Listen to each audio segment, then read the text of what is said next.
propose aujourd'hui les quotidiens du groupe de presse L'Économiste. Mesdames, messieurs, bonjour et bienvenue sur L'Économiste TV. Pour cette dernière parution de la semaine, l'Économiste du Bénin s'intéresse à la finance africaine.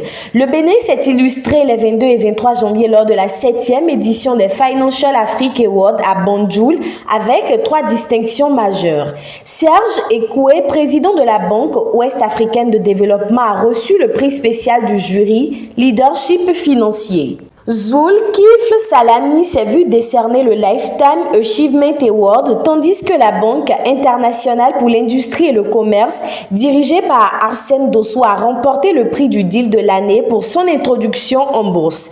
L'événement a rassemblé près de 4000 délégués issus de plus de 22 nationalités autour des enjeux de financement, à travers notamment la conférence PPP alternative à la dette publique et à la table ronde Monde Arabe-Afrique. Le secteur bancaire béninois poursuit par ailleurs sa dynamique de proximité et d'expansion.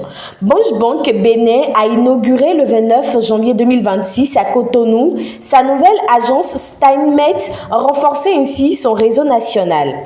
Cette ouverture vise à rapprocher la banque de sa clientèle et à accompagner les particuliers ainsi que les PME et PMI à travers des services bancaires classiques, des solutions digitales et des produits de financement adaptés dont le programme Business Plus. En manchette de l'Économiste du Togo ce vendredi, une voix plaide pour une approche plus humaine et ancrée dans les réalités locales à l'ère du numérique. Experte en transformation digitale et en intelligence artificielle, Dr Asma Gazgala défend une digitalisation accessible, utile et centrée sur l'humain. À travers une formation immersive prévue en avril 2026 à Québec, elle accompagne les PME africaines vers des solutions concrètes adaptées à leur contexte tout en favorisant des partenariats durables avec l'écosystème nord-américain.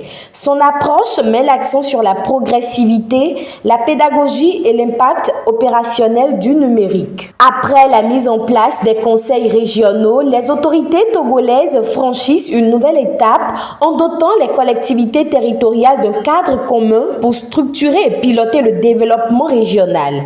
Le Togo a validé le 27 janvier 2026 à Lomé un guide national encadrant l'élaboration des plans de développement régionaux. Soutenu par le PNUD et la FAO, ce référentiel vise à harmoniser la planification territoriale, renforcer les capacités des régions et promouvoir un développement durable et inclusif en cohérence avec les priorités nationales. À la une de la presse malienne, les douanes sénégalaises dressent le bilan d'une année marquée par la performance et la modernisation.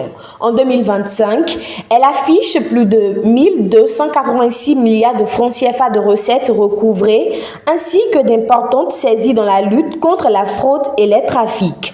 La digitalisation des procédures, le renforcement du renseignement et l'acquisition de nouveaux équipements de surveillance traduisent l'engagement de l'administration en faveur de la sécurisation des échanges et la mobilisation des ressources publiques en phase avec l'agenda Sénégal 2050. Pour clore cette revue de presse, l'Économiste du Mali met en lumière la diplomatie économique de Serge Ekoué entre Dakar et Abidjan.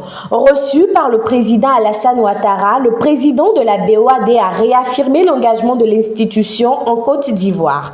Les échanges ont porté sur les projets en cours et à venir avec un accent sur l'hydraulique, l'énergie et l'habitat social, des secteurs structurants pour le développement durable et l'intégration régionale au sein de l'UEMOA. Merci de nous avoir accompagnés tout au long de cette revue de presse. Nous vous remercions pour votre fidélité et vous donnons rendez-vous très prochainement. Excellente fin de semaine à toutes et à tous.